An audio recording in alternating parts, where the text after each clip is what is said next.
Bom, gente, bom dia. Bom, aqui é o professor Amaro falando. Bom, a gente vai começar a palestra agora do professor Frédéric Ghersi. O professor Frédéric é do CIRED, ele é pesquisador do CIRED.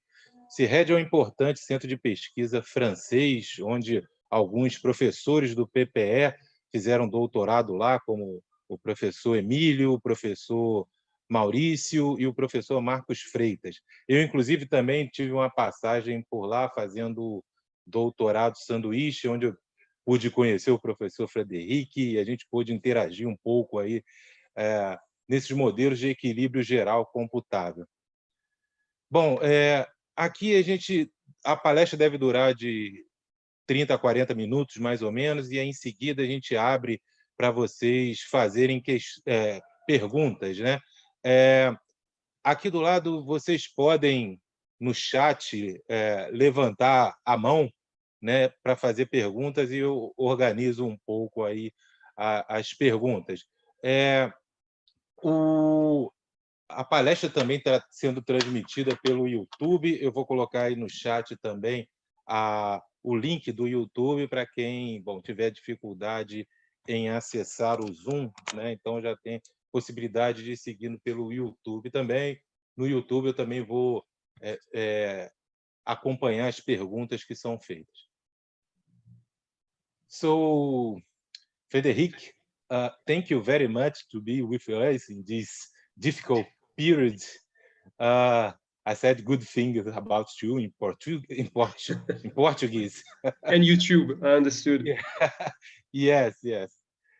So okay, the floor is yours. Okay, thank you very much. As you said, 30 to 40 minutes maximum. I have two presentations, two things that I presented outside CIRED recently. One that I presented in China to discuss the macroeconomics of energy transition. And I'm going to start with this one. So it has a bit of a focus on China, but some things are easily translated into the Brazilian context. And the second presentation is more focused on IMACLIM itself. So our model, the model we have developed at CIRED for something like 20 years now. And with a few examples about implementations in different countries, including Brazil. Okay, so this one is really the presentation that's a presentation that is useful to outline some sort of a blueprint of the sort of tools, of modeling tools that we need if we want to investigate energy transitions from an economic or a macroeconomic perspective. Let me just skip this. This is what we do, and this is what I will actually detail in the next presentation.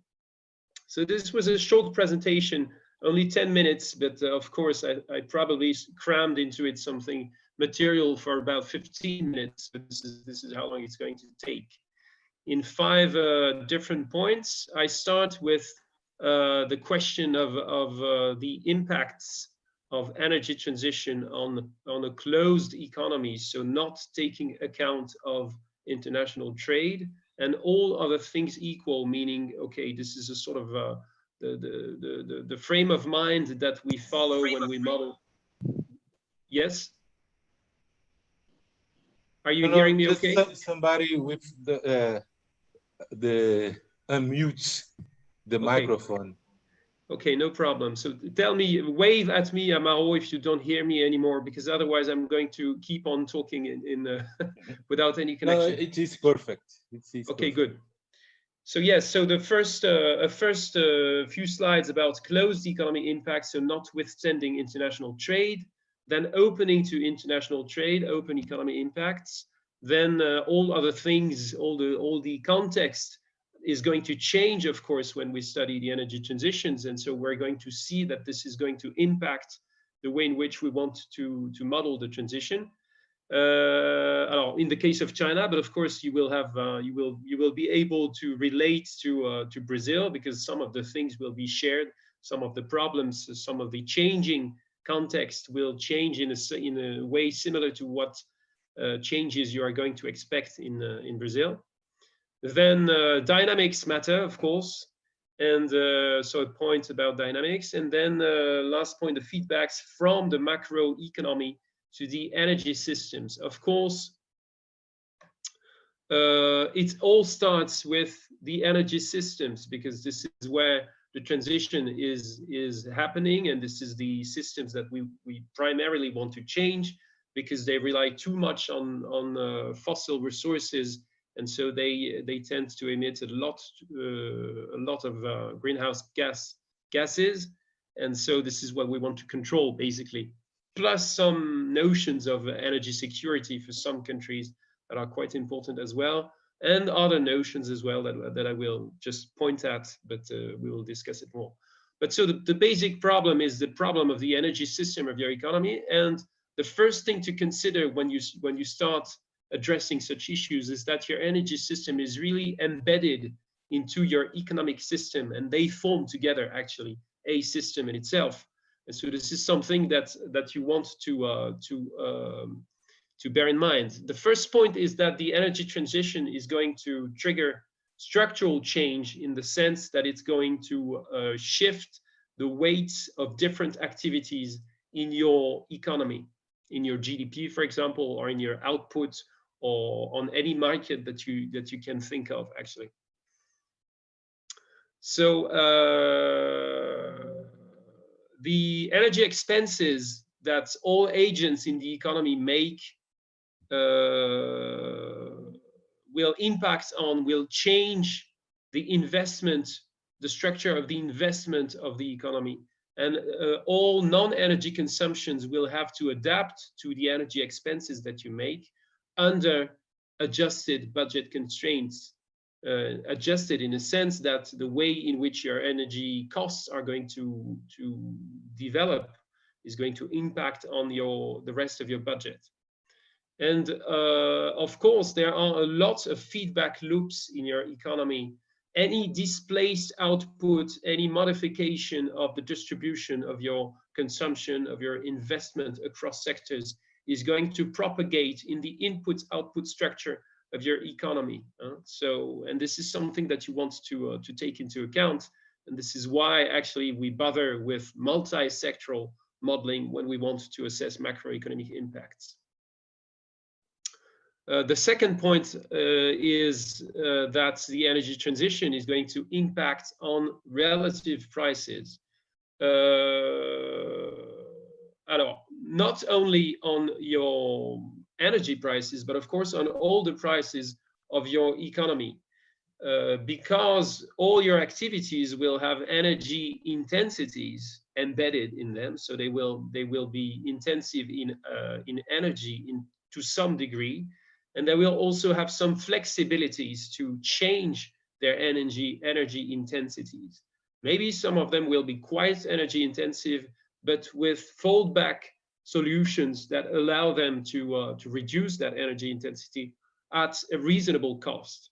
So if you want to rank the activities from the one most impacted to the one least impacted in terms of costs, you will have to consider the energy intensity and the energy flexibility. And in the model, in modeling in general, you will have technical coefficients that will tell you how much of energy is required in one activity specifically. And you will also have elasticities to prices, or elasticities of substitution between inputs, to tell you to embody the flexibility of energy consumptions. The second point is that public policies are going to change, are going to influence the way in which any transition, any change in your energy system is going to propagate into your economy. And this can go as far as price administration. You know that in many economies, energy prices are not free prices. They are regulated to some extent. In some economies, they are strictly set at some levels, exogenous levels. In other economies, they are just bounded, but by public commissions, etc.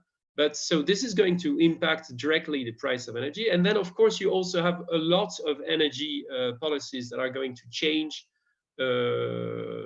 in the form of taxes and subsidies that are going to impact on relative prices, and also to accompany the changes that the energy transition is going to foster. And again, you see that we find again the input-output structure that is going to propagate the direct effects, including via primary factor markets, because anything that is going to happen in one sector is going to, in terms of cost adjustments, is going to change the output price of that sector. And so this is going to change the demand that is going to be addressed to that sector. And so the primary factor demand by that sector. So everything is going to play in interaction. And this is really the essence of general equilibrium. We want to capture all these interactions. The last point, is it the last? No, the last but one point is that the energy transition modifies the investment structure and crowds out, to some extent, other investment.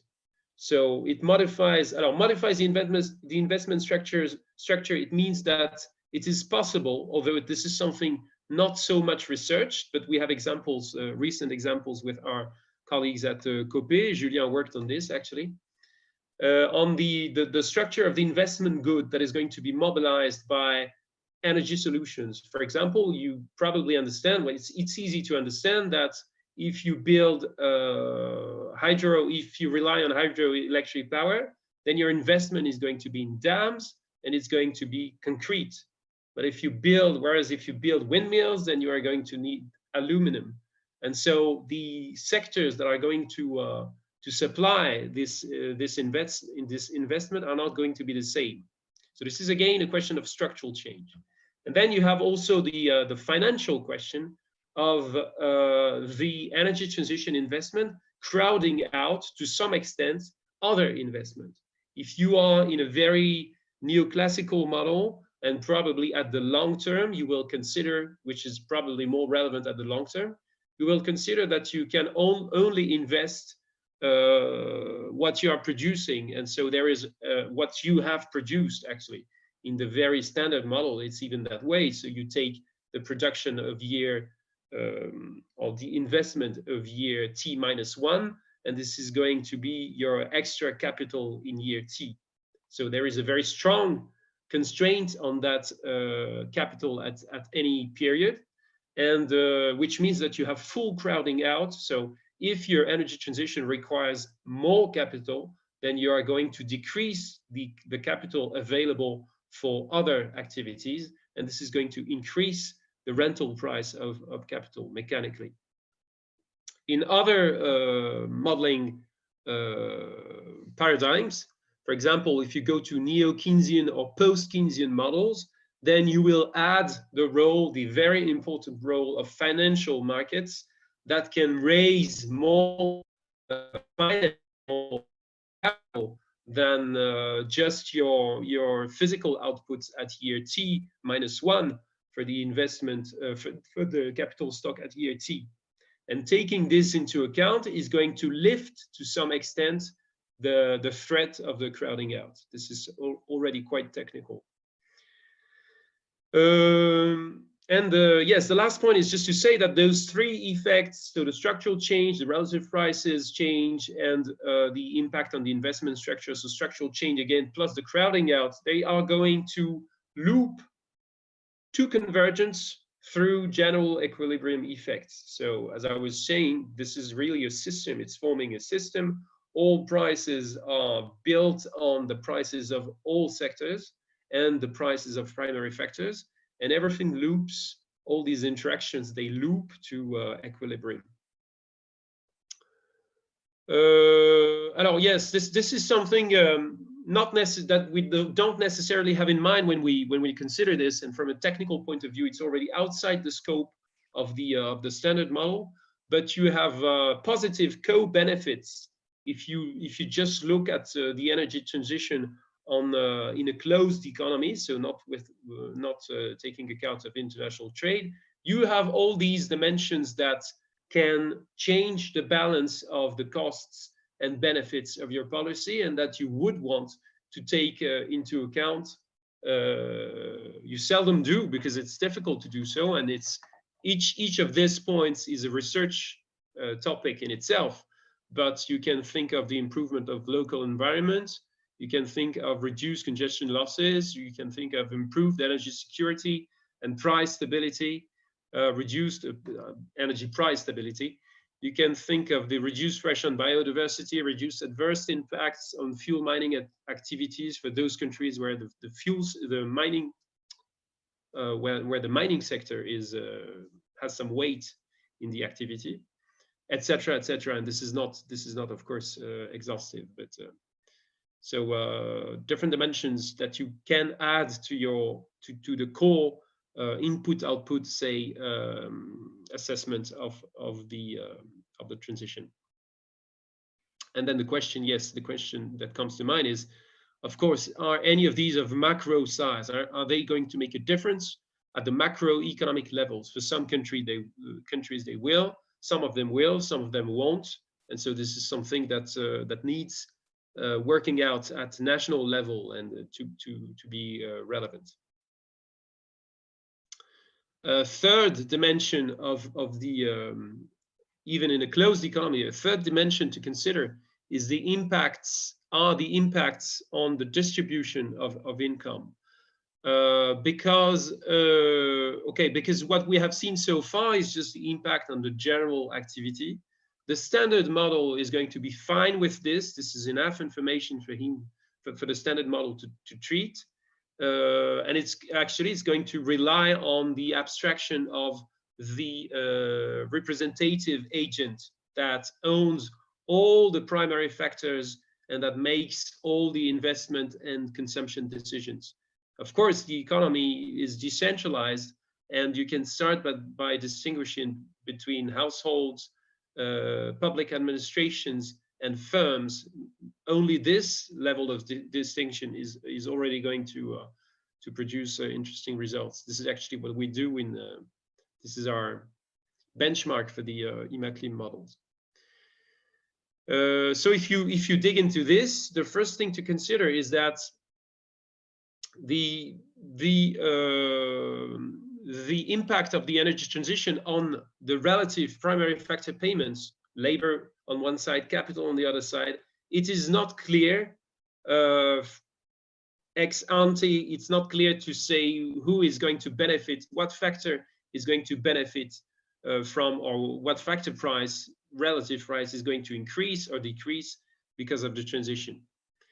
The only thing that is clear is that the fossil rent is going to shrink, quite probably, at some horizon. It's not even clear at what horizon, but it's going to shrink because you will find less and less market for your fossil energy as the global climate control goes on. So, but this is not, there is no way of saying what is going to happen on the capital or the labor market comparatively from the onstart. And this is something that the model will settle. Actually, the model is going to tell you, okay, the labor markets in this country for that transition with those public policies, the labor market is going to be better off, and the share of value added that goes to labor is going to increase, maybe, etc. The second point is that this is already what I was mentioning. The transition is going to impact on the secondary distribution of income via directly public policies that will accompany, that will foster, that will drive the transition. So those policies are going to be a package, tend to be packages of market incentives, pricing policies, and regulations. And so, of course, each of these policy options will have different impacts on the distribution of income. Who is going to pay for the transition is going to hang on the precise policy package that you will consider. You will have indirect effects on the fiscal resource via structural change and the relative price shifts that we have already discussed, that I have already presented. So this is going to change your fiscal resource, and the distribution of the aggregate gains or losses from the transition. We don't know if these are going to be gains and losses. This is the point of the modeling, to compute that. But the distribution of this net result is going to hang on the way in which you assume that the government is going to equilibrate, is going to balance its budget, or actually the rule that the government is going to follow. You can say, okay, the public debt is going to run freely, so I just maintain all my taxes, and so the fiscal income is going to change, and my debt, my public debt, is going to change because of that. But you can also constrain the public debt, for example, to be under control. And so you can adjust other taxes in reaction to the general direction that your fiscal resource is going to follow, etc. So, and there is a lot of, actually, there is a lot of scenario making to be done there, because of course, what the government, how the government reacts is not going to be a function in your model. It's going to be your choice as a modeler. And the way we do it usually is that we propose scenarios to say, okay, what if the government decides to let the debt run? Then it's going to have that sort of profile. What if the government decides to keep the debt stable? Then it's the fiscal pressure that is going to increase or decrease, etc. And this, it's going to harm firms, households differently, etc., or benefit. A third point to consider that I raised, especially in the Chinese context, is the impact on public involvement in economic activity. And it's actually, I don't know if it's the case in Brazil. I'm not familiar at all with the Brazilian context. Julien at CIRED is working on it now. So I don't know if it's an issue in Brazil, but it's of course it's an issue in many economies. China, first of which China, of course, India as well, Russia as well, as at least for the fossil fuels, etc. And so this is something that we have to keep an eye on. And all these, getting into the detail of the distribution of income that flows from any aggregate change in your economy, it may have an impact, may induce shifts of the aggregate investment and savings behavior in your economy. So this is the reason why you want to take it into account. And there is also, even further than that, there is the question of the financing of the transition, which I don't get into in those presentations. Maybe I should think of it now for the next one. But in the standard model, there is absolutely no friction between your saving capacity, the aggregate saving capacity, and the aggregate investment. So in aggregate investment is just going to flow from aggregate saving, and you don't make the effort of tracking the financial flows between the agents that actually save and those that actually invest, which usually are not the same, because the firms are going to invest and they usually don't save anything, and they borrow from those who save, who are the households most of the time. And so this is also something that you can only track if you go into this detail. Okay, I'm already being too long, but never mind. Stop me when I'm too long, really too long at all. Turning to open economy issues. So we have discussed these economies, the energy systems embedded in the economies, and the economies, of course, are embedded in globalized markets. This is actually may change a bit following the crisis that we're living now. It's going to be very interesting to see how those things change or don't. So at all levels of your domestic, meaning national consumption, there is a potential trade-off between domestic and imported goods, with what I call here varying degrees of exposition. For example, some services, personal services, are outside the scope of international competition. No one is going to come from abroad to cut your hair, except for a very tiny proportion of the population.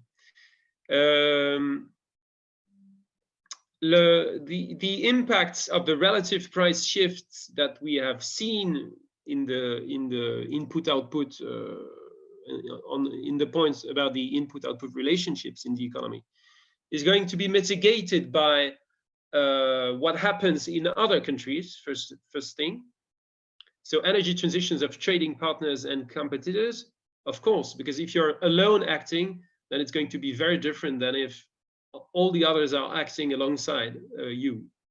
You of course understand that. And then a second point is the question of your own influence on international energy, and I could add, and non-energy markets. And in the case of China, there is a huge question mark here, because, for example, we know that China's demand for oil has a very strong influence on international markets. And it's maybe one of the explanations why we see what we see on oil markets these days. And then you have indirect impacts via nominal exchange rate shifts. So the change of the value of your currency against that of your competitors.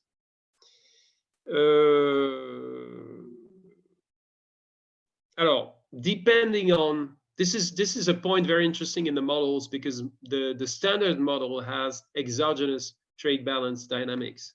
So you just decide what your trade balance is going to look like, and you compute, so you fold back all the price or all the consequences of the price or of the nominal exchange rate adjustments that allow your trade balance to follow the trajectory that you have set. You fold all these consequences back on your economy internally. That's the textbook actually solution. You have other solutions, of course. You can decide to let your trade balance adjust, change. But if you do so, then you have to have some constraint to substitute to this. You can think of the model as a mathematical system. If you lift one constraint, you will be underdetermined, so you will have an infinity of solutions for your model. So you need to add another one. I won't say more on this in the short time we have, but this is interesting things to consider. And of course, you may want to go as far as I was saying, the textbook won't do that. It will just assume free adjustment of your exchange rate, but you may want to get into the detail of how your own country is going to pilot in some way, to drive in some way its exchange rate policy, or actually its exchanges, full stop. Sorry.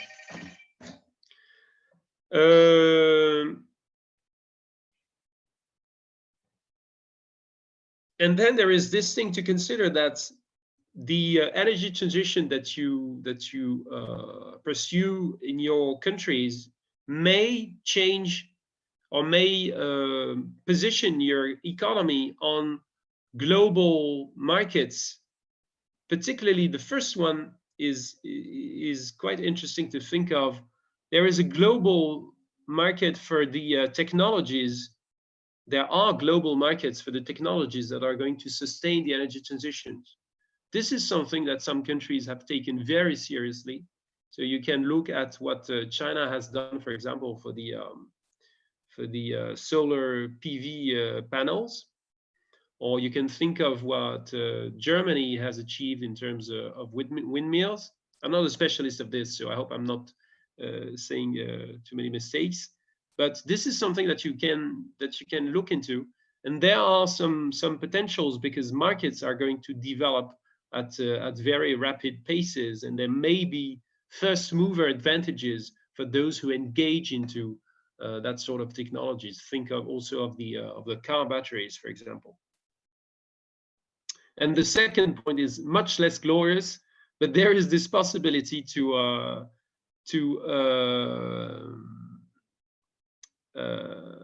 sell abroad all the fossil resources that you're going to save home.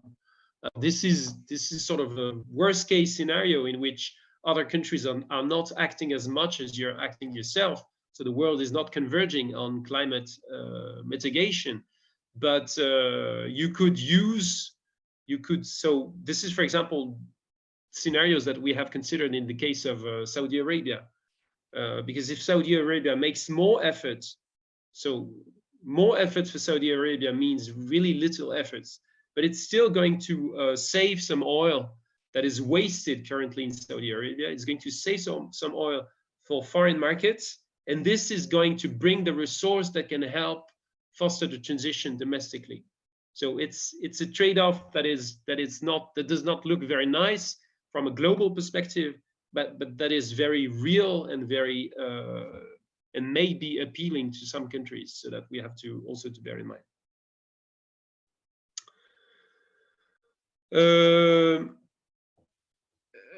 Of course, what is happening on the markets, on these international markets of goods and services, is going to induce financial flows between countries.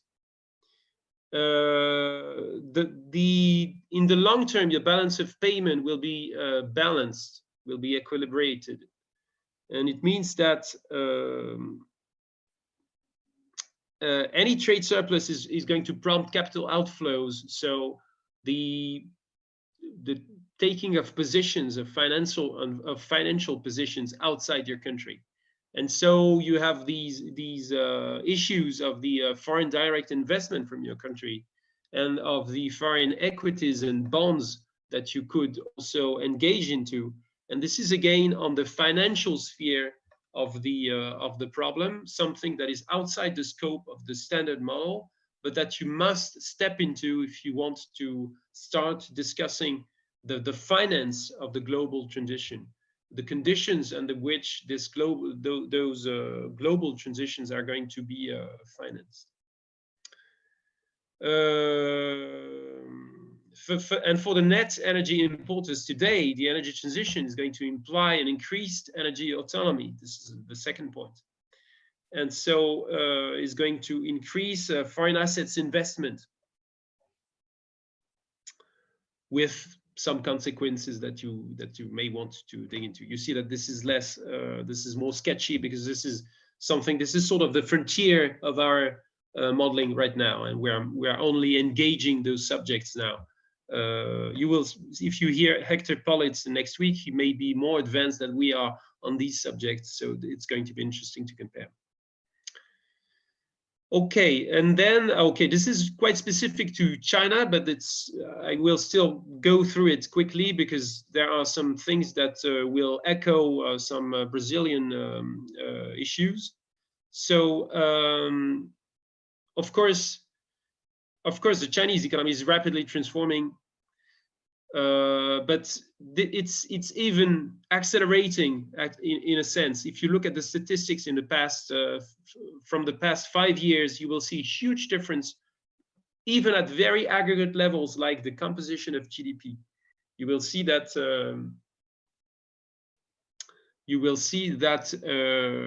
the export-oriented model is really disappearing and changing, evolving into something different. So first point is changing lifestyles. So changing saving and consumption patterns. Of course, this is going to really to induce structural change in itself. So it's not only your transition that is going to induce structural change. It's going to induce a change in an unfolding change as well. So this is something that may be also true for Brazil, where some changes like these are certainly happening. Economic activity climbing up the value chain. This is also a structural change in a sense. A higher value added, VA is value added intensity of domestic activity, and a relocation of the lower value added activity in neighboring emerging economies via foreign direct investment. This is the very Chinese project of the Belt and Road Initiative that you may have heard of. And of course, it's going to change the picture of the Chinese economy a lot.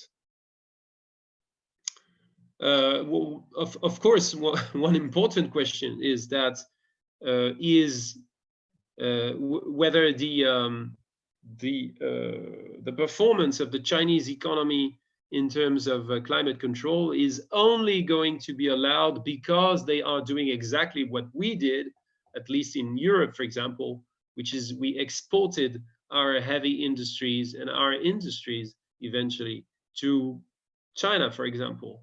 And so we exported a lot of our pollution. And this is the reason why, if you look at the CO2 emissions embedded in our consumption, you will have much higher levels than if you only look at what we do emit nationally. So this is of course a problem.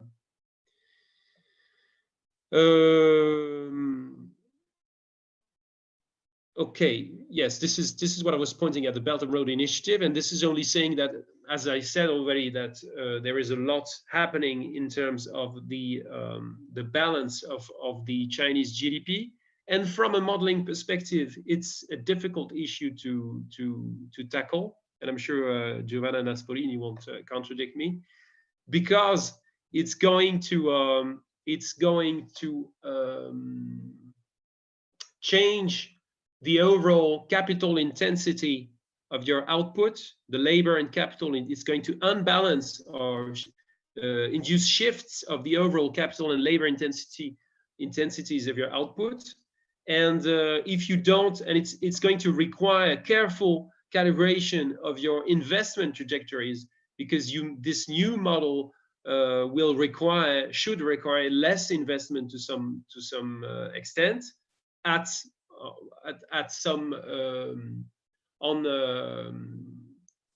some balanced growth equilibrium, and but this is going also to conflict with the calibration year that you are going to use for your model. This is the problem we have with IMACLIM Brazil right now, because we use 2015, where the investment rate was really low for IMACLIM Brazil, for Brazil. And so we have to take this into account when we project in further years, because otherwise, if we start from this low investment level and we don't modify it enough, then we are going to run short of capital, and we are not going to accumulate enough capital in Brazil, and this is going to be very bad for economic activity. So a lot of issues that are real life issues, but that you have to take into account when you turn to your model. Okay, third point. So first point was domestic things. Second point, international trade. Third point, dynamics matter. This is a very handy quote that we use from Solow. Solow is sort of the Pope. I'm sure you know Robert Solow. He's the Pope of the neoclassical model.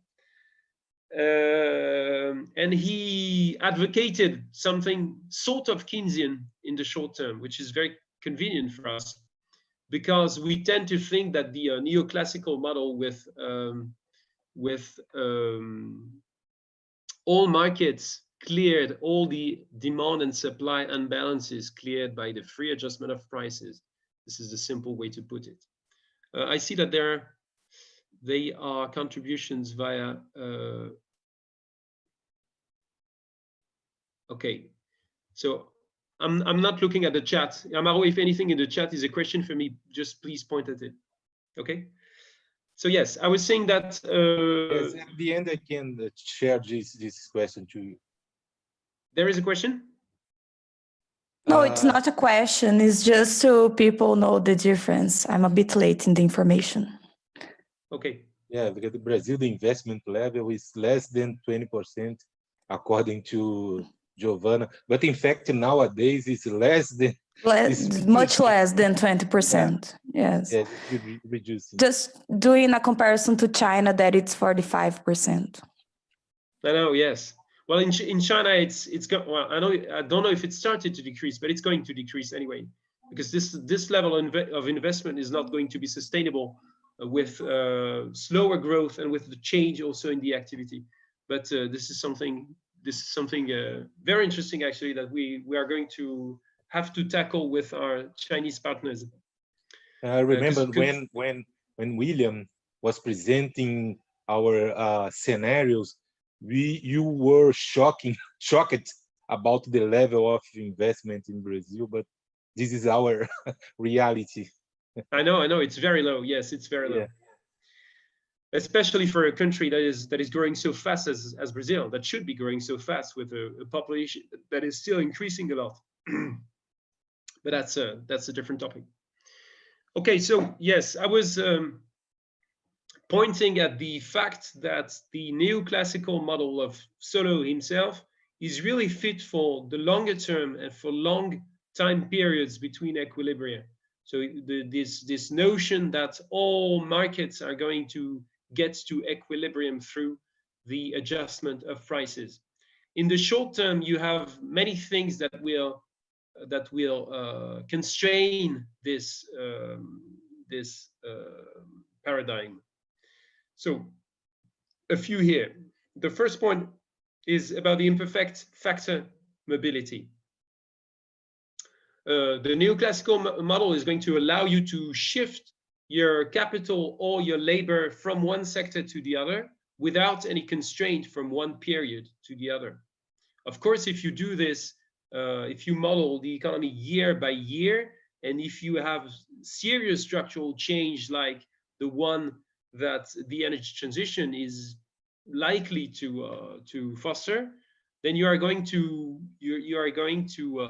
betray the actual flexibility of the primary factor allocation. Two examples of the reasons why you would betray the actual flexibility. The one is that, for example, the energy transition has specific labor skills requirements. If you think in terms of what we are facing in France, for example, the big issue in France is going to be thermal renovation of housing. And this requires people trained, many people trained, because we want to renovate as many as 500,000 apartments every year, or even more than that. And so you need a lot of people, qualified people, to work on this, to put the technology, to implement the technology in the necessary way. Otherwise, you won't get the consumption reductions that you were hoping. A second example is that the transition faces the inertia of your economic capital up to urban form timescales. This is really the most long-term example you can think of. Right before that, you may have, for example, the hydropower investment. When you build a dam, it's going to sit there for several decades, up to 10, up to one century. And urban form, it's even longer time scale. It's not going to change very easily. And so if you have a deconcentrated urban form, then you are going to require a lot more personal transportation, and your public transportation is going to be much more costly to implement than if you have something very compact like I don't know, Hong Kong. Hop, j'ai perdu le contrôle. Okay, the second point is the point of regulated markets. Of course, many markets are regulated in all the economies that we are going to work on. So labor markets, strongly regulated in many economies, with minimum wages in many economies, and even in the United States, in most states. Administered prices of basic commodities, including energy, and in particular electricity, in probably all countries around the world, and exchange markets. So a control on the exchange on international financial flows, a strong control in least developed countries and emerging economies, many of them. So this is going to change the dynamics of your modeling, because all these are constraints on the speed at which the neoclassical solution to rebalancing of the economy would appear. Okay, this last point is too technical. I won't dwell too much. I won't get into detail. But the point is that because for the only reason that we model taxes differentiated by product in the model, then we are really outside any textbook framework, first best framework, where we have a set of rules to devise optimal policies. The only fact that we have taxes differentiated by products puts us out of that domain. So this is really, this requires a lot of investigation, numerical investigation.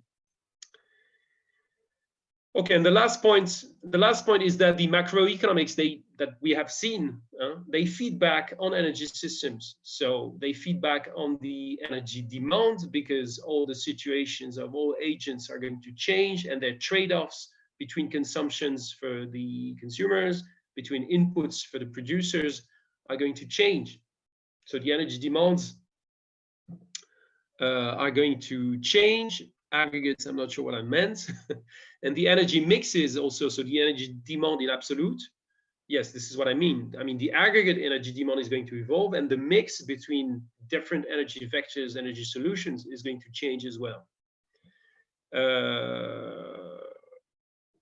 The costs also of the energy system are going to be impacted, because all the investment costs are going to follow whatever trend you have on your capital costs in your model. Well, they should do that. And also all the operation and maintenance costs that you have for any energy supply technology are going to change as well, because of these relative price changes. And this is actually going to change the merit order of technological options, because the price shifts, it may change. There is a chance, there is a possibility that it changes the merit order of your solutions. And this is one important reason why you can't only look at your energy system if you want to know about the energy transition, even from an energy perspective. You have to have the feedbacks from the macroeconomy to make sure that you're not missing some important feedbacks that are going to change actually your technology selection. Okay, so to this first presentation up, the things to keep in mind on this slide. I won't read it for you. I'm sure that Amaro will send the presentation, so I can leave it on screen 1 minute, and then we can switch to the second presentation with some. But you would like to take 1 or 2 questions during the transitions? Sure. Yeah, if someone wants to make some questions. Otherwise, I would like to ask a quick question, because you know, during this transition, we saw the globalization of the production chain. So a company in US produced some parts of the equipment in China, in India. Last year, I was in India, and they were exporting huge wind power blades to US. And now what we see is that there are some startups which produce high technology equipment for big companies. And what could be the impact on the economy, and how a CGE model can capture these impacts? It's a very good question. It's complicated because you have, the first thing to consider is that the CGE model, the CGE methodology really exploded when it started modeling trade, international trade. It's like its focus. It has been its focus for 30 years. So the majority of the CG papers, they are concerned about trade. The problem, of course, is that to be relevant, you have to get to a high level of disaggregation. And of course, the data then is the issue, because to feed a model with 10 sectors, 20 sectors, 40 sectors, 100 sectors, then you need input-output matrices that make sense. And you also need the detail for each cell in your input-output matrix. So if you have 100 sectors, you have 10,000 cells. You need to know what part of the cell is from your domestic supply and what part of the cell is imported. So this is a lot of data. And I think that it's not something that you can hope to model at the aggregate level. It's really that if you have one problem in mind, that would be the value chain of windmills, for example, then you can start getting into the detail, some level of detail, and say, okay, and maybe even have bilateral trade with some countries well identified to say, okay, this is my trajectory, my economic trajectory is going to require that sort of flows, of financial flows, or of flows of goods and services, and financial flows to India, for example, that is going to supply the windmill pails, or to China. So, but it's true that it is pushing the methodology very far. And this, usually what we do is treat the substitution between two goods. Many models only treat it as, and this is what we usually do in the IMACLIM models, we only treat it aggregate before, at the level of the aggregate supply, okay? So for example, if we have 10 sectors, each sector will have one function that is going to trade off the domestic variety with the international variety, and the two that are going to produce the aggregate domestic supply that is going to be distributed across agents.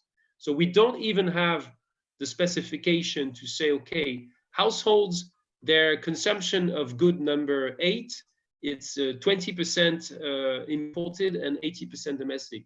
But firm number 7, it's 35% and 65%. We usually don't even have that. So this is how far we are from getting the problem tackled properly. So my answer is yes, we can do something, but we need good data, and we can probably do it only on focused questions. Okay, thank you. If you have any question, just raise your hand. You can just click in the participants so that you can, it opens your name, and then you can, there is an option here to raise the, or otherwise you can just write the question in the chat.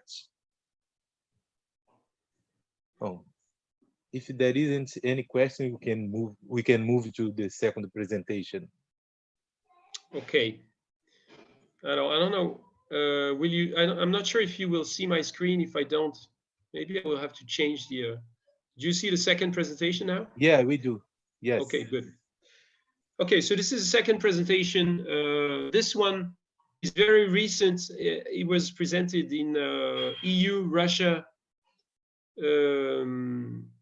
a workshop set up by the European Commission, starting to discuss, feeling the need to discuss with Russian experts about the Russian energy transition, which is something that is probably under-researched in our community. And I'm very keen on doing things, but Giovanna, you know, our Russian colleague, and it's not always easy to get hold of him. Okay, so I will get into some detail of our methodology. You will see that you will find again some of the things that I've just discussed. I've discussed things from a general perspective, and of course, this is really the blueprint I was mentioning earlier. And our IMACLIM model is our tentative answer to that blueprint. And then I will just present. Ah oui, non. Okay. I'm sorry, the Brazilian case is not in here, but maybe I will open quickly another one and you will see the Brazilian case. Alors, on the methodology,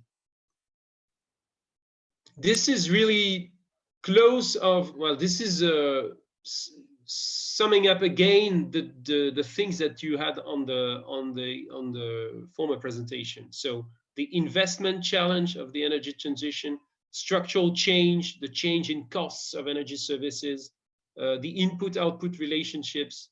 I'm sorry, maybe you see this.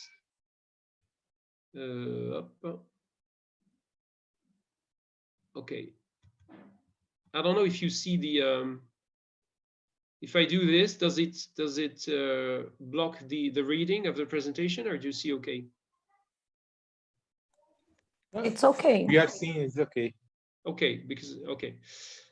So yes, and then the direct, indirect price and non-price public policies that I mentioned already, distributional impacts, exchange rate adjustments to some extent, and then the feedbacks on energy mix, energy costs, and the merit order of technological options. This is really a summary of the former presentation. And in total, the question is, of course, what's aggregate impact on growth, unemployment, income inequality, the main dimensions. Growth could be activity growth or output growth or GDP growth. And you know that GDP is one indicator of activity, but not the only one. So this is the general question. So our answer is the IMACLIM model, which we brand a hybrid top-down, bottom-up modeling architecture. So it's top-down in the sense that it's economy-wide. So we represent the entire economy and all markets in the economy. The financial markets not so well, and not yet, I would say, but we're getting there. At least the markets of goods and some market services not comprehensively. I mean, not comprehensively, but not very disaggregated and not enough disaggregated. But still, so we have input-output accounts of comprehensive economic flows, interactions, including international trade. And we disaggregate this typically in 2 to 20 plus sectors, depending on focus. The two-sector implementation that we call the CLEM implementation is so it's only two sectors. We have energy and the rest of the economy aggregated. And then it's called CLEM because we have capital, labor, energy, and the rest of the economy materials, although there are services as well. But and this is a very handy tool. We start with this when we implement IMACLIM in a country. We did not for Brazil because we invented CLEM after coming to Brazil.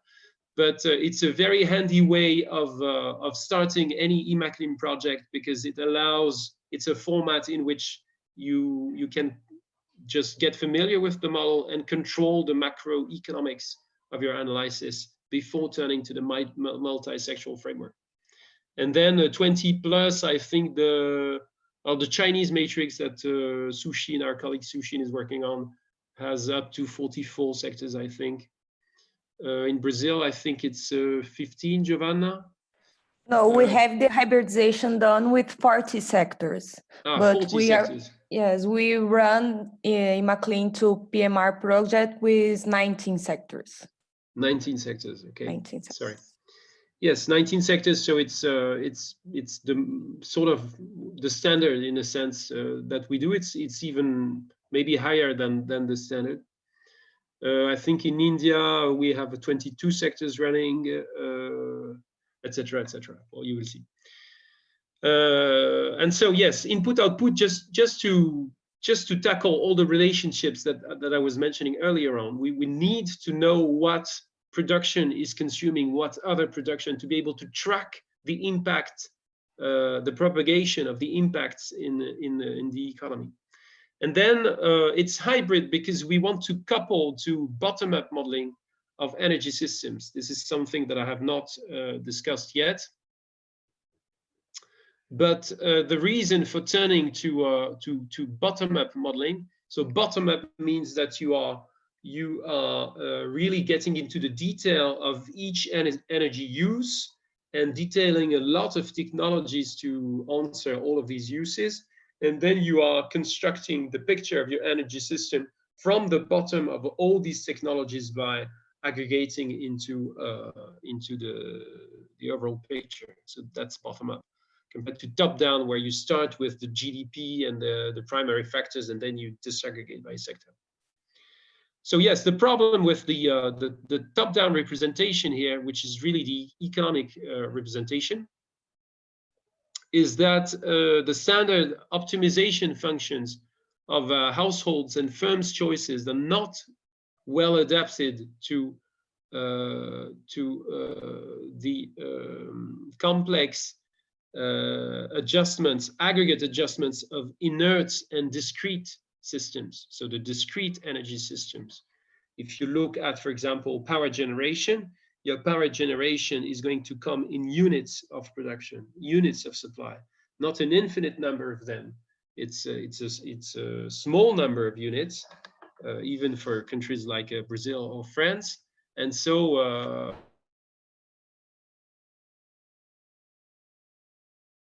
to that.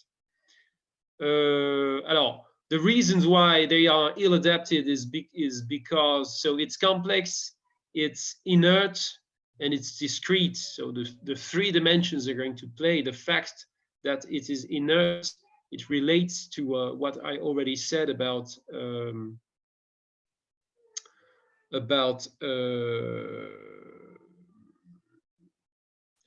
forget now. Sorry, about the time of adaptation, for example, of urban forms or the capital of your power supply. Alors, so this is a reason why we want to couple. And then what we do is that we do some soft coupling, because there are different ways of doing this bottom-up, top-down coupling. And what we want to do, and what we are really advocating to do, is that we want to turn to local partners, as actually the COPE in Brazil and other institutions in other countries, who are maintaining bottom-up models. And so what we do is that we come with the IMACLIM model, we set it up with the partner team, and then the partner team has the bottom-up model to run and to couple with IMACLIM by the exchange of variables from one model to the other, up to convergence of the information that is exchanged. So typically, the minimum is that the bottom-up model is going to send to the economic model the energy demand and the energy supply costs, and then the IMACLIM, the economic model, is going to process this information, produce a trajectory, and send back activity drivers that are going to shape the demand, or to drive the demand for energy in the bottom-up model. And the exchange goes on until the information converges. And then we have, at the end of the exchange, at the end of the iteration, we have a fully consistent system of a very disaggregate description of the energy system, and a very comprehensive description of economic flows, and everything is connected by the relevant information. The third point is very, very important as well, and this is something that we are probably that we do. Many teams tend to do it, but we do it in a way quite specific, especially the second point. So we systematically work a lot on the data before turning to the model. We don't feed just input-output tables into the model, but we take a long time, and Giovanna again can testify, we take a long time to cross the national accounting data with the energy balance data about energy flows, and with also data on energy prices. And we basically construct or reconstruct input-output tables that we call hybrid tables, because they embark this information about the energy balance flows and the energy price statistics. And so what we feed into the model are not only the input-output table, but also some satellite accounts of the underlying energy flows. That's the first point.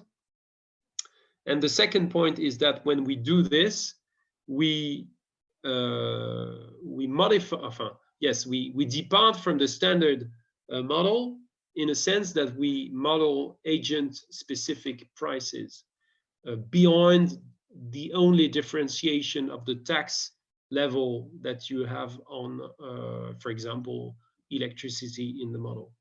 So this is to say that if you go to the standard model, you will only have the only difference between the electricity price that is going to be faced by some firm and household is going to be the tax level, which means that the unit is going to be sort of vaguely different from the physical unit of, for example, kilowatt hour or gigawatt hour. And what we do is that we take extra care to make sure that everyone is paying gigawatt hours and not any other units, and that the prices that apply are make sense, reflect statistics. And to do this, we have to modify the model actually in a very specific way. I have a question, Frédéric. Yes. The hybridization wouldn't be a hard coupling with IMACLIM, because so far I understand that we oriented the model to match the results of the bottom-up models of energy systems. Alors, hard coupling, the way people call it. I don't really understand the difference between hard coupling and soft coupling. Yes, it's actually not completely settled because everyone has a different definition for it. That's true. So people use it in different ways. That's what I mean. I tend to say and to think that most people think of hard coupling in the sense that you press one button and the two systems, they run together. So we're not exactly doing this. Okay, yes, it's true. Close to that, but we are still, there is still some interaction, some human interaction between one model and the other. Yes. We're not very far from hard coupling. But I think that if we want to go one step further, hard coupling would probably be even more demanding as we are in the compatibility between the two systems, because for some relationships between IMACLIM and the bottom-up model, we resort to indexes, which is bad in a sense, because an index, when you use an index, you say, okay, this consumption is growing from index 1 in 2015 to index 1.7. You are probably doing this because you don't want to face the fact that the consumption volume is not the same at your calibration year in the bottom-up model and in the macroeconomic model. So if we really wanted to do the hard coupling, we would probably go even further. This is something that I think we should do anyway, but of course we have many constraints, and we can't settle everything as well as we would want to. So don't bother too much about the soft coupling, hard coupling definition. People tend to use hard coupling in a more integrated way. So yes, the important thing is that if you use the words, you should. I usually qualify it like this. Sorry, not what I wanted. Action of linking variables exchange to convergence. People understand what I mean. People who are engaged into bottom-up, top-down coupling, it means something for them. So this is why I don't leave soft coupling alone here. Okay. Thank you. No problem. Second important point is that we tend to model the transition dynamics rather than only the long-term equilibrium. This is also something important to consider in IMACLIM. So in most model implementations, we have imperfect factor mobility and input substitution between in productions. So these are examples. The first point, for example, is for South Africa. I'm not sure about Brazil, actually. I don't remember if you have different skills, labor skills in the IMACLIM Brazil model. No, we don't. You don't, okay.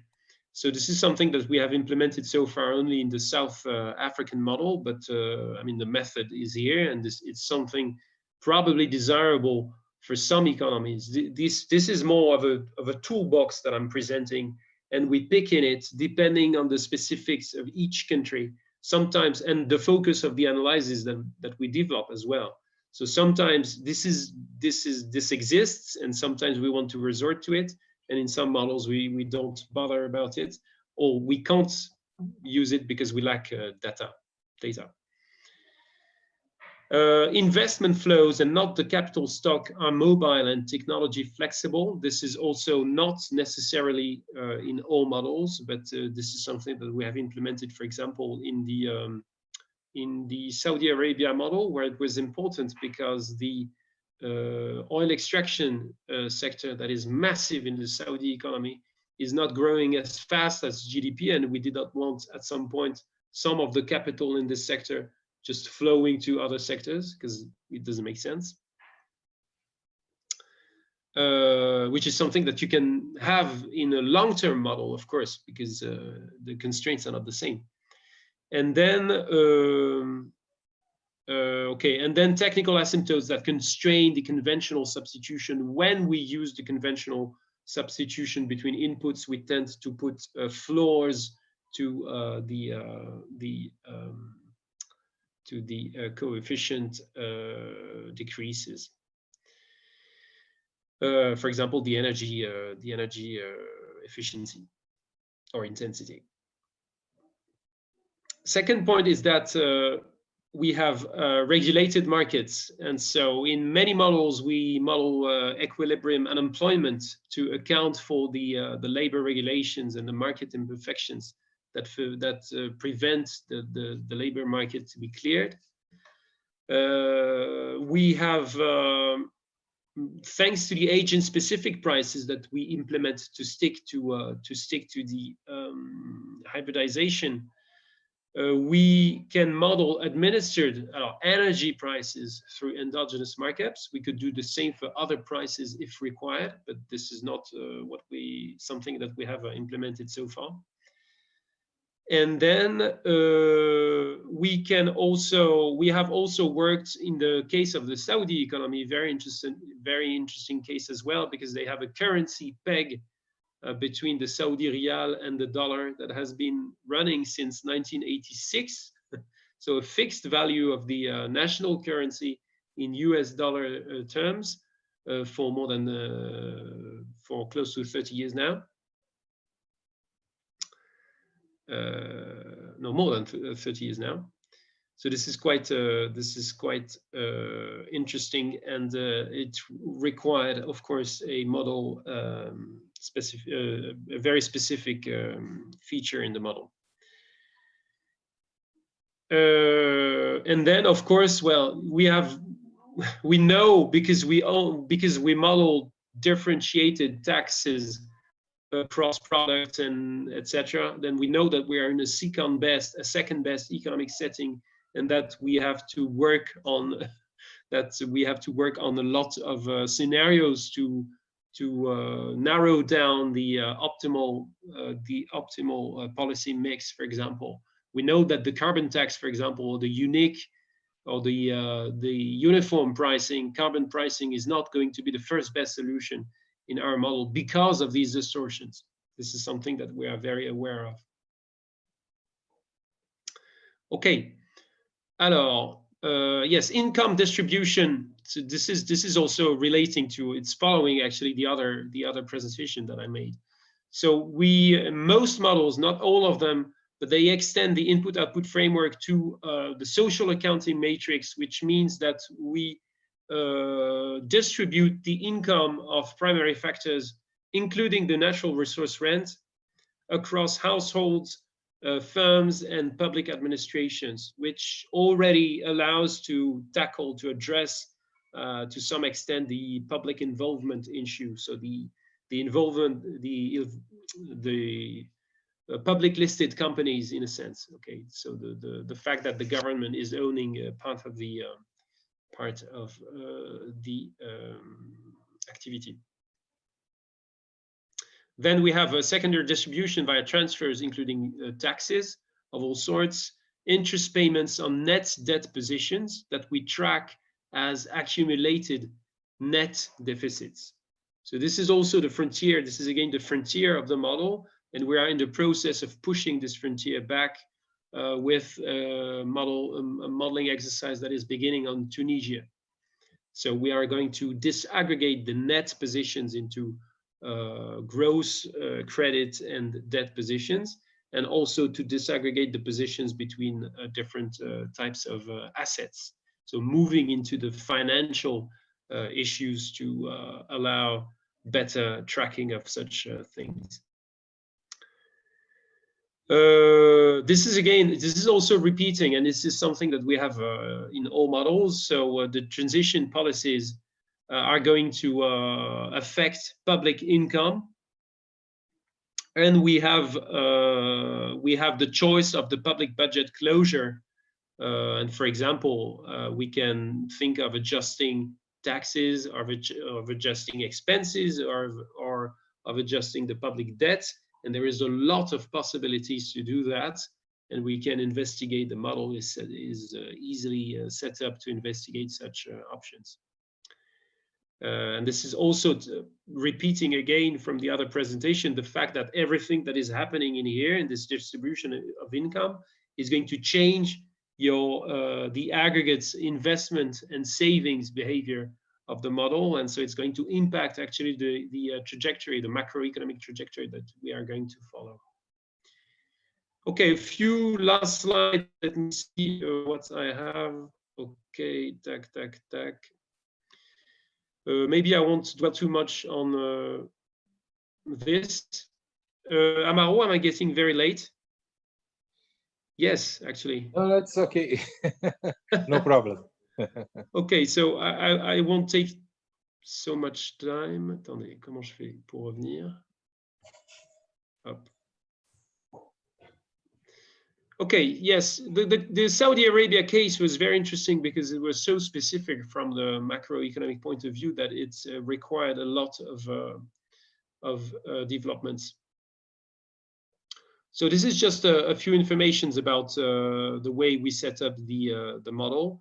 The data is always challenging because we have this process of data hybridization, and it's something that we usually spend between up to 3-6 months even when we start from scratch. So it's something that we insist on. Then we actually published, in the case of Saudi Arabia, which is for us the new best case scenario, the example that we try to follow for all countries. So we set up a compact two-sector CLEM aggregation to tackle the macroeconomics of the country. So we have both the currency peg that I already mentioned,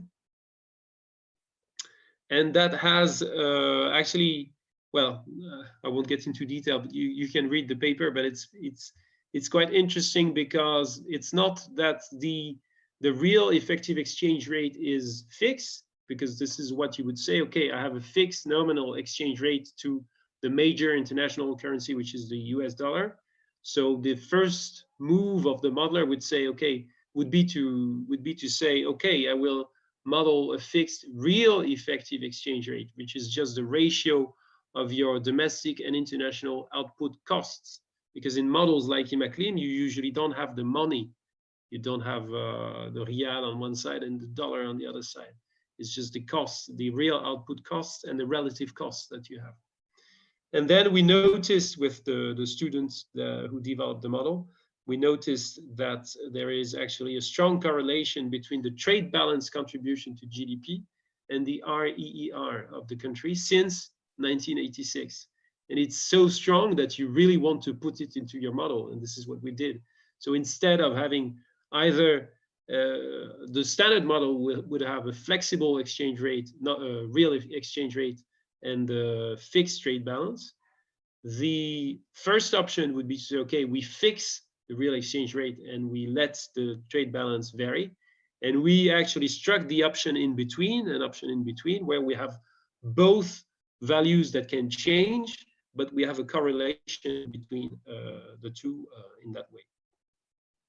And the second interesting point is that the country is notoriously uses its sovereign fund as a buffer against the variations of the oil revenues.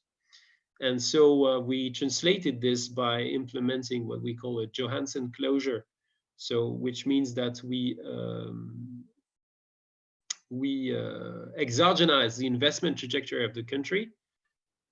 So it's a constraint on the model, and we endogenize the domestic saving rate, actually. So the domestic saving rate is going to adjust to allow the investment trajectory to stay unchanged. And this is these adjustments of the domestic saving rate are exactly modeling actually the variations of the sovereign fund. Okay, and then we move to a 13 sector version. This is as much. This is the most we could do. Well, you know that the Saudi Arabia economic tissue is not very diversified, so and the data was hard to get by. And then we had hybridization with the CAPSARC energy model. One way so far, which means that it's not, I would not call it a soft coupling there. We don't iterate the exchange with the CAPSARC energy model, but we take its projections as warranted. And some financial support by Électricité de France. This was in the framework of a PhD. And these are some results of two scenarios that so the student Salaheddin developed in the framework of his PhD, a scenario of continuity of economic development directed towards energy intensive sectors, and a scenario of transformation where we impulse a lot of structural change via the development, the favored development of services and manufacturing. So I won't go into the numbers, but the interesting thing to consider is that we model these scenarios by changing the trends of exports of sectors, actually. So this is the way in which we model structural change. It's exogenous changes, and we actually do not have the solutions, the exact solutions, or the policy recommendations of how these changes should be fostered. So, but what we can do is model what they produce in terms of economic growth and unemployment and all these macro indicators here, with the complex macroeconomics of the country. But I won't dwell more on this. There was the case of Russia, but it is still not developed. And well, attendez, maybe I should. Yes, this is still something interesting to consider. And then the example of Brazil is outdated now, I'm thinking, because it's something that I set up with Julien's help 2 years ago, and the model has changed a lot. So I'm not sure that I want to present this. You will have to set up a new slide for IMACLIM Brazil, Giovanna, with the results of PMR soon, hopefully. I have to invite Julien to make it. Julien can update you on this. No, Julien can't actually, because okay. Julien, it would be Gaël more. But anyway, yes. so okay. About the yes, a few points about IMACLIM Russia,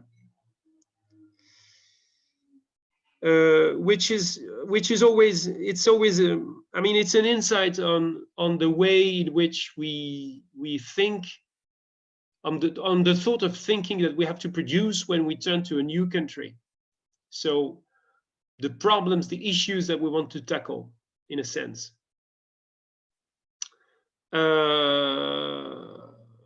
So the first point about the macroeconomics of the Russian transition challenge are again specific to the Russian economy, but I guess it's all of you could do exactly the same sort of exercise for Brazil.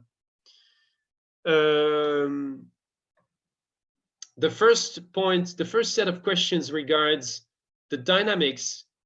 What's dynamics? The activity and export share of the oil and gas industry are going to follow, and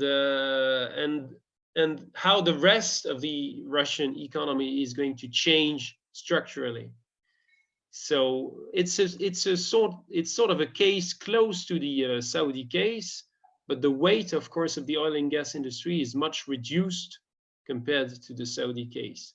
Although on exports, on trade, I don't have the figures in mind, but it may be closer. Still, there is this question of structural change eventually. What direction of structural change the economy is going to follow. And it's always a tricky question when you turn to modeling, because as I said, as I implied for Saudi Arabia, we don't have the right tools to endogenize those changes. The best we can do is just surmise that that the economy is going to evolve in that way. Well, it's not exactly the best we can do. We can still work on final demand, the demand of households, and we can factor in income elasticities of consumptions, just to face the fact that some inferior goods are going to see their budget shares decline, and superior goods are going to see their budget shares increase. So the demand for services, for leisure, etc., is going to increase. And the demand for energy, at least, energy is not clear cut, but the demand for food, the demand for, or the budget share devoted to food, to housing, could decrease, should decrease. But the issue with this is that usually the sectoral disaggregation of your CGE model is not going to be very fit to represent such things. So you will still have to play on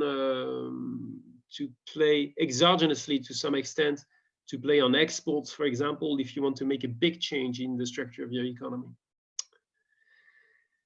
The second point here is really the point of the exchange rate, and it's the same points that we addressed, I think, successfully in the case of Saudi Arabia, but we have to raise the question again in the case of the ruble and the relationship between the oil price, the ruble exchange rate, and the trade balance of the Russian economy. And of course, you can transpose this for Brazil. I know that Julien and William and Jean-Charles have published on the future of oil extraction in Brazil, and some of these questions are going also to show up if you investigate such futures. There is a question, a big question about the green export potential. This is something that our colleague in Moscow has pointed to me repeatedly. The fact that Russia has immense resources, immense green resources, and so if you think in terms of second generation biomass, there is a huge potential there. So I don't know if this is something that I think that in Brazil it is less easy to consider, and it's even probably not possible to consider because the potential is not the same, in a sense that the immense resources are also immense carbon sinks because the forests in Brazil, the Amazonian forest, is much more active than the boreal forest of Russia. This is something I'm not an expert in, so I may rave a bit, but there is a question there to address.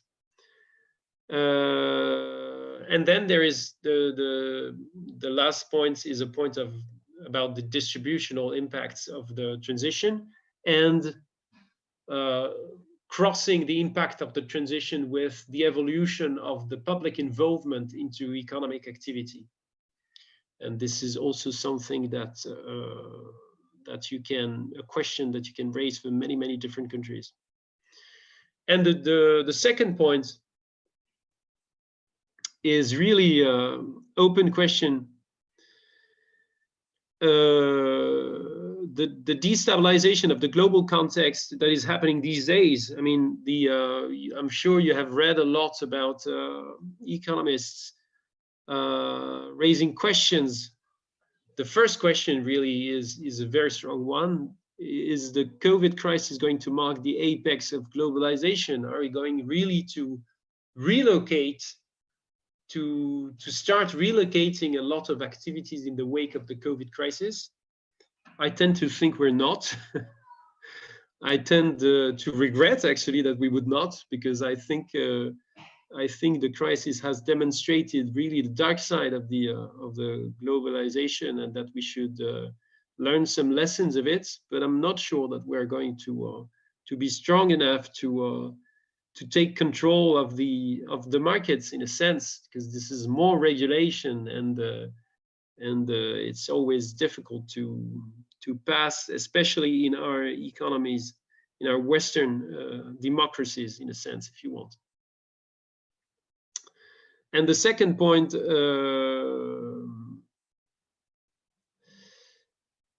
yes, the second point is a Russian one in a sense, but there is also, I could have added, I don't know if it was already happening.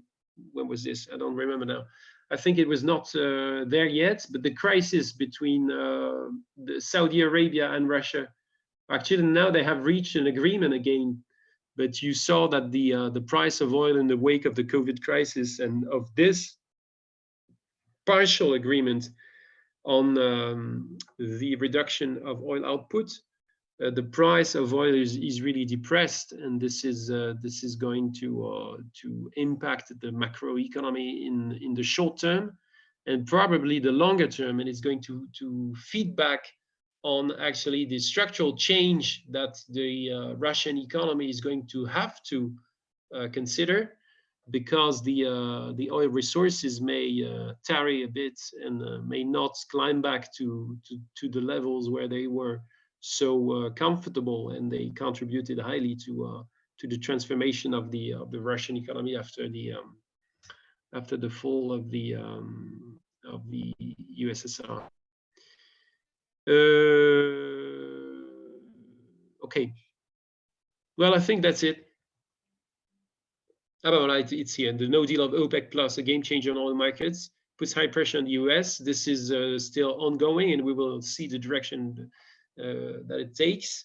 And of course, it's going to impact on the future price of oil, and this is going to weigh on the Russian economy some way or the other.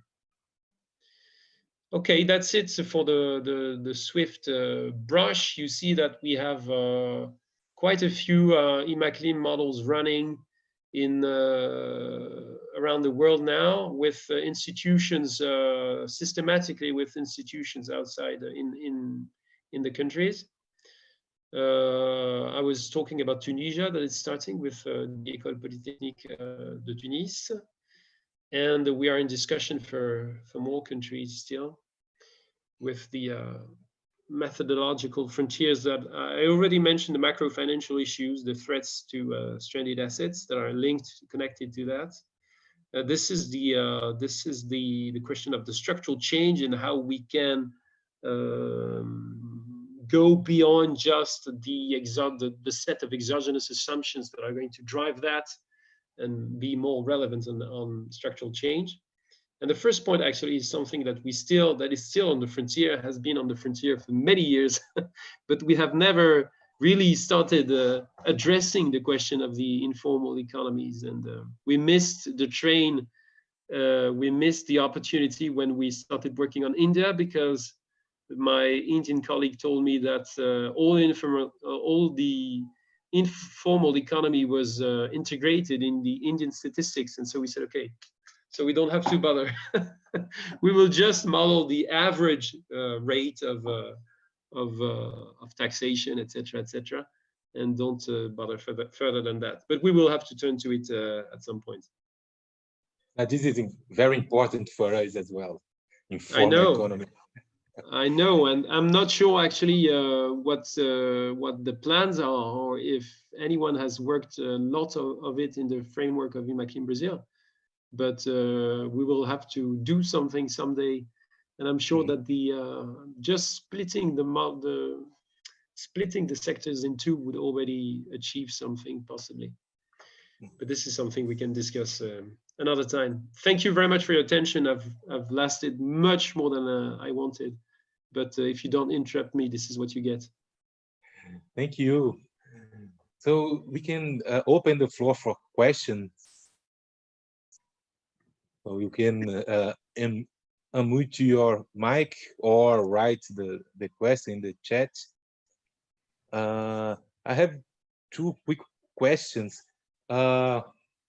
One is about the methodology. We said that you apply a one-way hybridization in the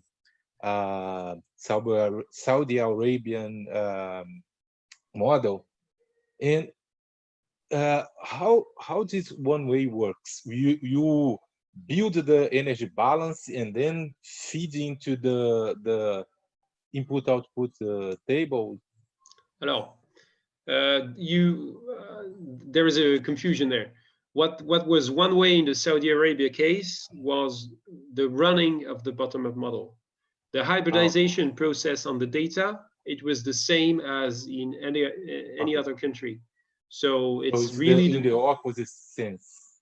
Alors, it's not. No. It's you have two steps in the hybridization. The first step is to say, okay, I am looking at the calibration data, okay, and I'm making sure that my the calibration data I put to my model is reflecting the energy balance and the price statistics that should be compatible with the bottom-up model. Normally they are. You can even turn to the bottom-up model and you just shunt the energy balance statistics, and you really turn to the bottom-up model to speed up the process and to maximize the consistency. Maybe the bottom-up model won't be exactly calibrated on your energy balance for some reason, but you don't investigate that. But that's the first step. So at the end of this step does not involve any model. It's just data. You have flows, tables of energy energy expenses, and then you have flows of physical flows of energy, and you divide one by the other, and you get prices. You look at the prices, you investigate, you correct some things if you think they need correcting, and you aggregate back into. Then what you get is not just the input-output table, but you have the input-output table with the satellite accounts for the energy flows for as many sectors as you have in the input-output table. That's step one. Then there is, when you run the model, hybridization is to say, okay, I won't decide in the model anything that regards energy trade-offs, because I know that I would only resort to utility or production functions that are not to be trusted, that are too rough, especially if I want to explore something as radical as swift decarbonization. For example, our zero net emission targets to 2050 in 2050 for France. So because I don't want to resort to this, every energy trade-off I take from bottom-up modeling. And so either I take it just once, I run the bottom-up model, I take the results of the bottom-up model. For some economic scenario, and then I put it into my model and I run my model.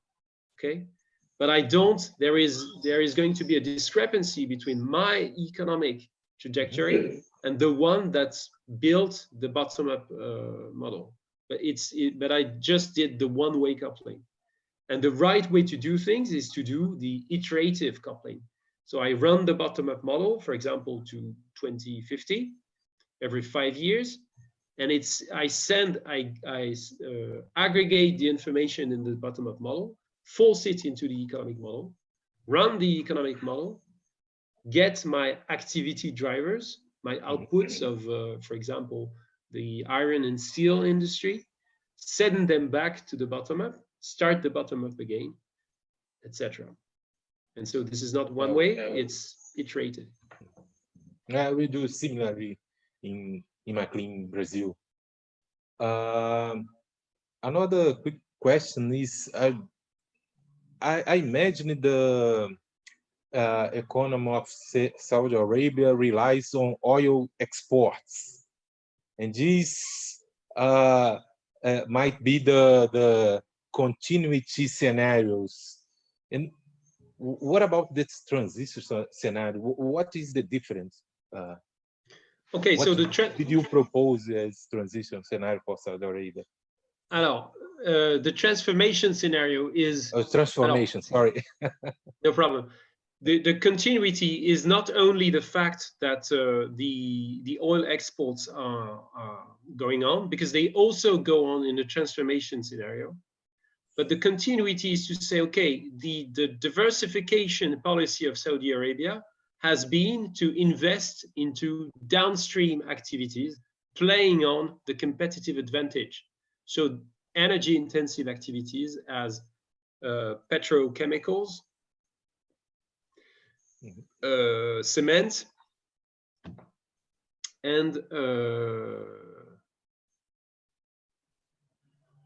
and mining activities, actually. I don't know why now, but I would have to ask Salahidin. But the chemicals, especially the petrochemicals, really heavily.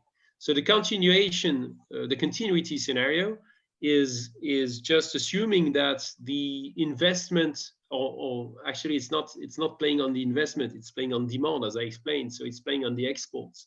So it's prolonging the trend of the rapid increase of petrochemical exports that the country has known for something like 15 years now. It's something like 10% per year. So rapidly increasing exports of chemicals, and this is going to induce the investment flows to go into this sector, because demand is going to grow.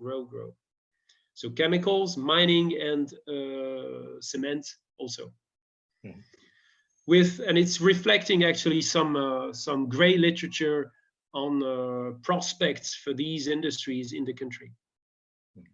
And then the transformation scenario, actually, it's also reflecting the NDC of Saudi Arabia, because the NDC of Saudi Arabia is split in two scenarios: that sort of scenario, a continuity scenario, and a transformation scenario, where we don't prolong the trend for the chemicals. We just let them grow as general activity, in a sense. So the rapid growth is stopped, and they keep on growing as activity is growing. So no extra investment, no public policy effort to develop them beyond activity. And we rather put the stress on manufacturing and services. And the examples there are the automobile industry that is rapidly developing the demand is rapidly developing in Saudi Arabia. And there are a lot of imports of cars, whereas they are very close to having, because they have the materials to do this. For example, they're producing the materials to feed the car industry. So it would make sense for them to invest in this. And so this would be their manufacturing sector, most of it, let's say. And then we also target the services, because they have the example of Qatar, of the nearby Qatar, who has invested a lot into financial services development. And that this paid off. They have now the growth of these services has again reached something like 10% a year. So this is something that Saudi Arabia could think of as well. And voilà. And as regards oil, actually, most of oil. The oil output anyway is an exogenous IEA assumption. Of course, we're not in a position to produce anything sensible about the evolution of the oil output. So it's just the IEA scenario in the continuity scenario, and the country is going to export whatever its domestic consumption is leaving from the output. So a vast majority of it, but still, so its exports are going to be output minus domestic consumption. And in the case of the transformation scenario, we stick to the exports of crude oil of the continuity scenario, because otherwise we have a lot of energy efficiency happening because of structural change. And it would mean that they would flood world market with a lot of oil.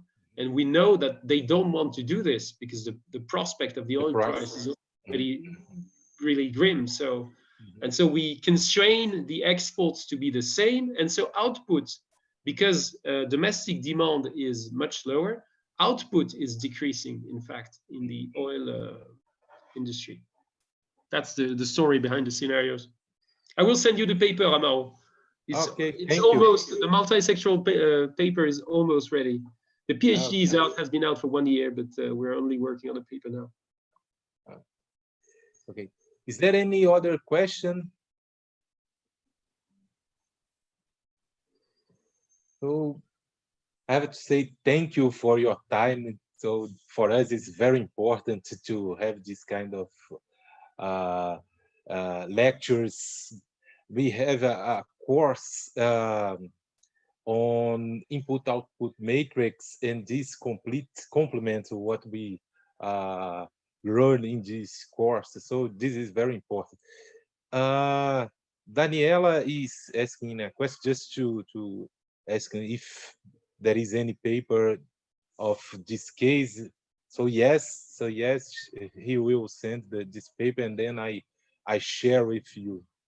Hello, you have, yes, and also you have my homepage here on screen where you find my papers at least, and there is a link to the IMACLIM page where you will also find Julien's paper on Brazil with William and yeah. Oh, thanks again. Thank you, Amaro. Thank you very much for the opportunity. It's always a pleasure. It's my pleasure. Bye-bye. It's a shared pleasure then. Yeah. Just to remember, we transmit this presentation in the YouTube, so you can go in this link because this will be resisted there. So, is it going to be there permanently? Yes, unless this is a problem for you. No. Okay. Okay, thanks again. Bye-bye. Take care. Thank you. Thanks to you all for your time and attention. Bye-bye. Bye-bye.